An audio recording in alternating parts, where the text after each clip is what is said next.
내가 사장이 아닌 이상 모든 사람이 내 의견을 쫓아올 수는 없습니다. 이러한 것들을 해결하기 위해서는 우리가 여러 가지 도구를 활용해서 잘 해결해 나가야겠죠. 하지만 개인적으로 마음의 상처를 내거나 물리적으로 상처를 내서는 절대 안 됩니다. 여기 있는 사람 개인은 어느 부모의 소중한 아들, 딸들, 어느 가정의 가장들, 아버지, 어머니들입니다. 우리는 이 사람들을 서로 존중하고 서로의 가치를 서로가 인정하고 좋은 결과를 이끌어 나갈 수 있도록 서로가 도움을 줘야 될 것으로 생각됩니다.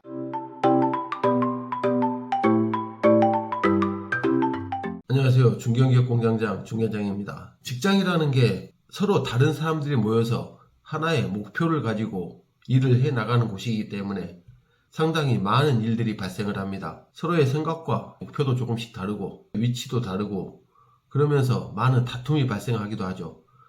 얼마 전에 제가 다니던 회사에서도 사건이 하나 있었습니다. 최대한 일을 빠르게 해나가고 싶은 사업부장과 현실적인 여건에 부딪혀 일이 잘 진행되지 않은 팀장 간의 다툼이었습니다. 사실 이러한 다툼들은 굉장히 많이 발생을 합니다.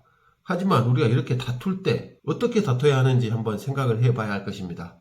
사실 그 당시의 상황도 굉장히 좋지 않았습니다. 제가 말씀드리고자 하는 항목은 여러분들도 직장생활을 하면서 분명히 이러한 일들을 겪게 될 것입니다. 그럴 때 조금 더 생각하고 어떻게 하면 우리가 잘 유연하게 이러한 위기들을 헤쳐나갈지에 대해서 한번 직접적으로 고민을 해보고 이 영상 보시고 좋은 방향으로 개선 방안을 찾으셨으면 좋겠습니다. 먼저 첫 번째 알아볼 일들은 직장에서는 상사와의 갈등은 누구에게나 큰 스트레스가 됩니다. 특히 상사에게 대드는 상황은 조직 내에 엄청난 부정적인 결과를 초래할 수 있습니다. 그러나 이러한 행동들이 반드시 나쁜 결과만을 가져오는 것은 아닙니다.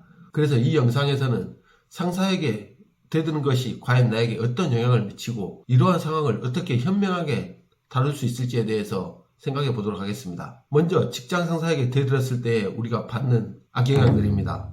첫 번째, 직장 내 관계가 매우 악화됩니다. 상사와의 관계가 악화되는 것입니다.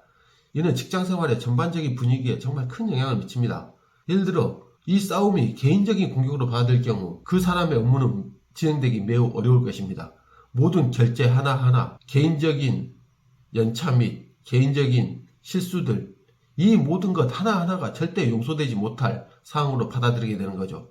흔히들 이런 말을 합니다. 내가 잘되게는 할 수 없지만 너를 못되게는 할 수 있다. 만약 잘되게 하려면 그 상사 자신이 엄청난 능력이 있어야 합니다. 하지만 못되게 하는 건 굉장히 쉽습니다. 앞을 가로막는 것, 정말 이건 쉬운 일입니다. 왜냐하면 문서 하나하나 모든 것들을 꼬투리 잡아서 그 사람을 좌절시키게 되면 금방 못된 방향 쪽으로 가게 되는 거죠. 그래서 이러한 관계 악화는 업무 효율성에도 굉장히 부정적인 영향을 미칩니다. 두 번째, 평가의 부정적 영향입니다.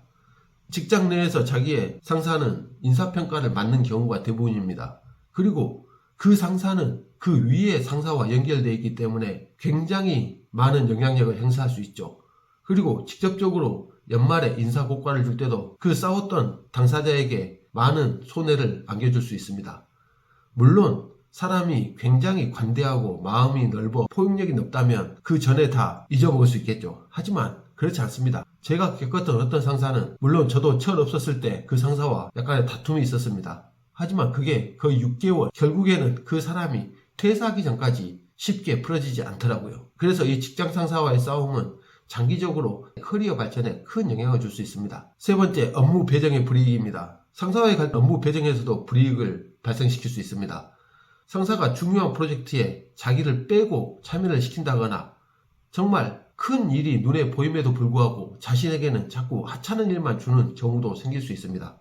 이렇게 큰 프로젝트나 업무의 성과를 낼 수 없는 일들을 하게 되면 자기 스스로의 발전에도 큰 영향을 끼칠 수 있다고 볼 수 있습니다. 네 번째, 징계나 해고입니다. 사실 처음에 말씀드렸지만 며칠 전에 발생한 일들은 굉장히 큰 내용이었습니다. 그래서 실질적으로 이 사건을 어떻게 해결할지 내부에서 상당히 많은 고민을 하고 있습니다. 그래서 상사에게 잘못 대드는 경우 징계나 해고까지 갈 수 있다고 볼 수 있습니다.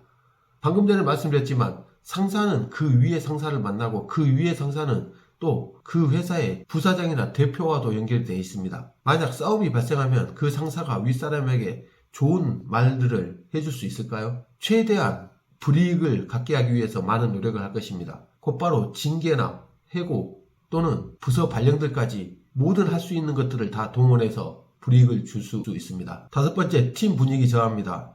상사와의 갈등은 팀 전체의 사기에 영향을 미칠 수 있습니다. 상사와의 다툼이 개인적인 다툼이 아니라 팀을 위한 다툼이었다 하더라도 그 과정이 잘못되면 팀의 분위기는 굉장히 잘못될 수밖에 없습니다.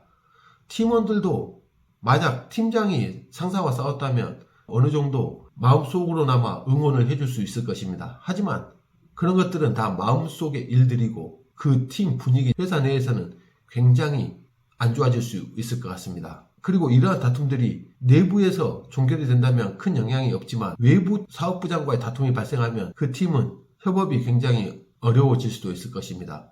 그러면 일은 점점 어려운 쪽으로 가게 되고 일의 성과는 나지 않고 점점 안 좋은 방향으로 가게 되는 거죠. 여섯 번째, 스트레스의 증가입니다. 직장 내 다툼이라는 게 굉장히 큰 스트레스를 받습니다.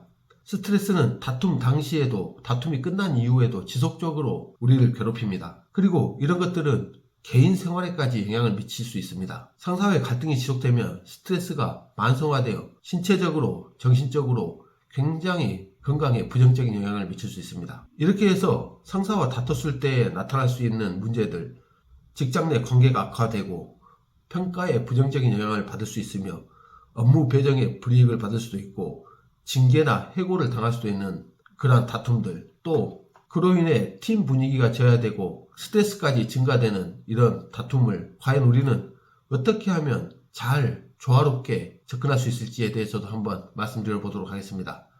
사실 대드는 것이 꼭 나쁜 것만 아닙니다. 나의 생각은 이렇고 가고자 하는 방향은 이렇고 이런 건설적인 피드백이 너무 과해서 다툼으로 나타나는 경우도 굉장히 많습니다.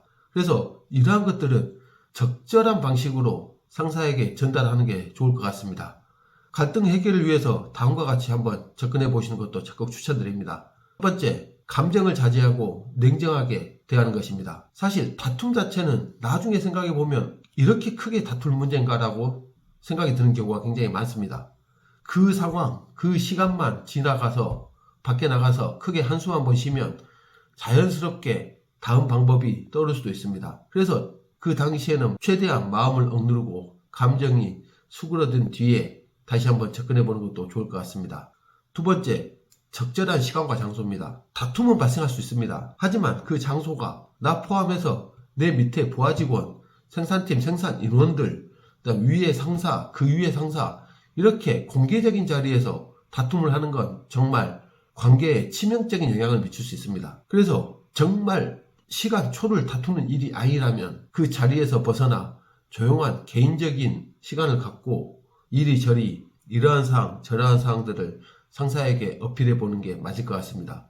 사실 공개적인 자리에서 상처를 받으면 누구든 그 자리에서 질 수 없는 상황이기 때문에 굉장히 큰 다툼으로 바뀌는 경우가 많습니다. 그리고 1대1 자리에서는 설사 다툼이 커진다 하더라도 상처받은 사람은 딱 두 사람, 그리고 우리가 보여준 행동은 그 둘밖에 모르기 때문에 더 깊은 이야기, 더 발전적인 방향으로 이야기할 수 있는 거죠. 그리고 세 번째, 긍정적인 의도를 강조해야 합니다. 내가 생각하고 있는 이 의견들이 회사나 프로젝트 면에서 긍정적으로 진행될 거라는 의도를 강조해서 대화해야만 합니다. 회사라는 게 동일한 목적을 가지고 그 목표에 도달할 수 있도록 서로가 일을 하는 곳이기 때문에 긍정적인 방향을 제시한다고 받아들이는 순간 그건 다툼이 아니라 회사 발전을 위한 진취적인 혁신적인 생각으로 받아들일 수 있기 때문입니다.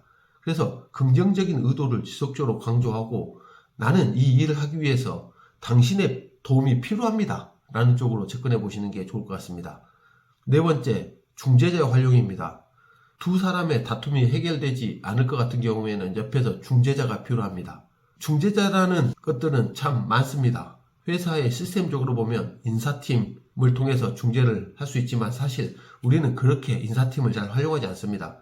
우리가 흔히 중재자라고 생각하는 것들은 나와 다툼이 있는 상사와 친한 다른 상사들, 그리고 내가 팀장이 아니라 팀원인데 팀장 위에 상사와 싸웠다면 바로 위에 있는 팀장을 활용해서 이 다툼을 풀어나가는 것도 굉장히 좋을 것 같습니다. 직접적으로 부딪히기보다는 중재자 한 명 끼워서 세 명이서 대화를 해보고 그 중재자가 이쪽 편도 아닌 저쪽 편도 아닌 상호간에 긍정적인 의견을 받아서 중재를 시켜주면 굉장히 좋은 효과를 가져올 수 있습니다. 하지만 여기서 단점은 중재자를 잘못 선택할 경우 오히려 싸움을 부채질한다거나 둘이 더 싸움을 붙여서 더 관계가 악화되는 경우도 있습니다. 중재자를 선택할 때 굉장히 신중해야 할 것입니다. 이렇게 해서 직장 상사에게 대들면 생기는 일, 그리고 어떻게 하면 다투지 않고 일을 해결해 나갈 수 있는 방법들에 대해서 말씀드렸습니다. 회사라는 게 서두에서도 말씀드렸지만 굉장히 많은 의견 다툼이 있습니다. 정말 이상한 사람도 많죠.